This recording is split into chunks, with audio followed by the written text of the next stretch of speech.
နေတာမသိတာဟုတ်တယ် ခုနမှဘန္နာမှာဘန္နာသွားတာဟိုသူတို့ရဲ့ဟိုဇုံကြီးလေသိရ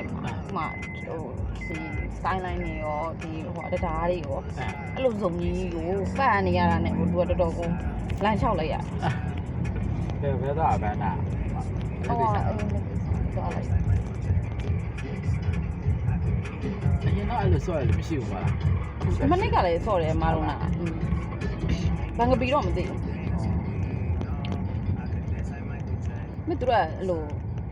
လူတိုင်းကိုပြေမပတ်ရဲ့အဲ့လိုမျိုးပြောတာကွာစိတ်ဆိုးမှကြောက်လို့လားပိုးလေးဆိုရင်အဲ့လိုမဟုတ်ဘူးကောင်းပါဟုတ်ပဲထွက်မလာလဲထွက်လာလို့ကုန်ပဲ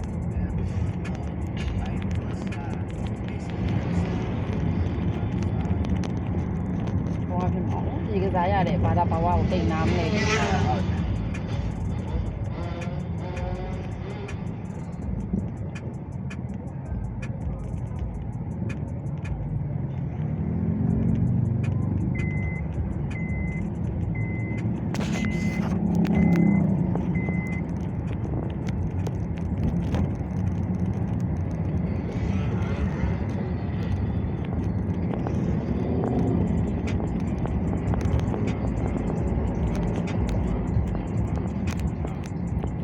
အခုပါလေကင်းပါဝါရှိုးပွဲလားဟုတ်တယ်